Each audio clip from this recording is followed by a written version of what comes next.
I'm Tara Winters, and today I'm going to be talking about our notes. I'm going to start off talking about the Big Bang Theory. The Big Bang Theory is actually how our solar system came to be, and it's the collapse of a rotating interstellar cloud, and accretion occurs to form the different planets. A singularity is a hot, dense area. A violent explosion occurred about 8 billion years ago, causing the Earth to expand. Once it cooled, then particles, light, and radiation formed, and eventually that caused the formation of atoms.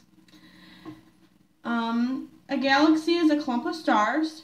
Our Milky Way has over 200 billion stars, and a cluster is many different galaxies. And when I say many, I mean about thousands of galaxies. Our solar system originated due to the collapse of a duct from older stars. The sun is the center of our Milky Way, and it takes millions of years to form this. On the planet Jupiter, it has extraterrestrial oceans that are actually negative 162 degrees Celsius. And they're actually still considered mostly liquid. They just have like a thin sheet of ice on top. Early planet Earth had no oxygen until differentiation occurred. And there was no free oxygen on Earth until photosynthetic organisms came to be.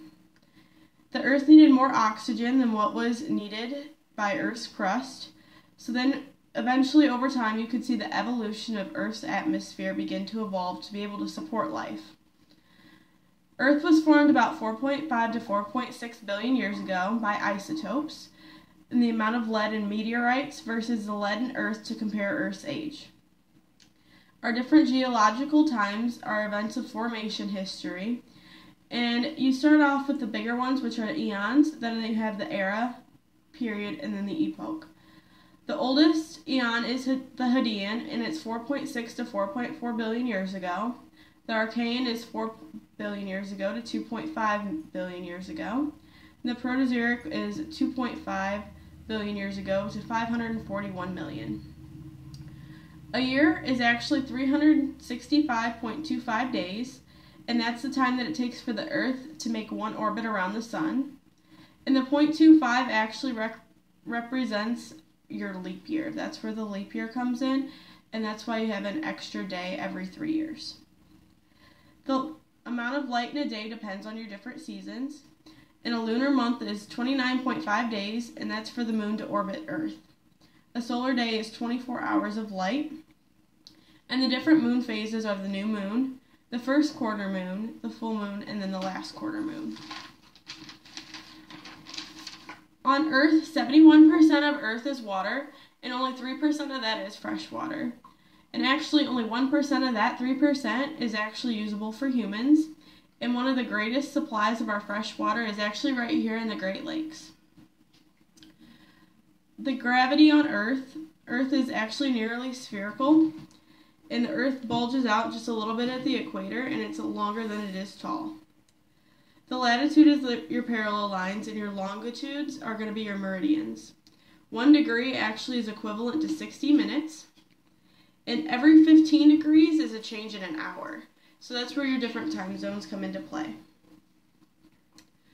In the hydraulic cycle, which is the water cycle, it describes the movement through the atmosphere to Earth in the water.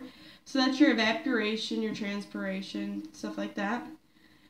And for a larger reservoir of water, it actually takes a longer time. It actually has a longer residence time. And shorter bodies of water, like little puddles and stuff like that, have shorter residence times.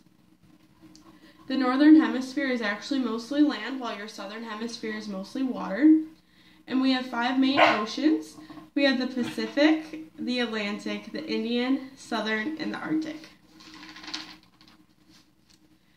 Our biggest 3 oceans are your Pacific, Atlantic, and Indian Ocean.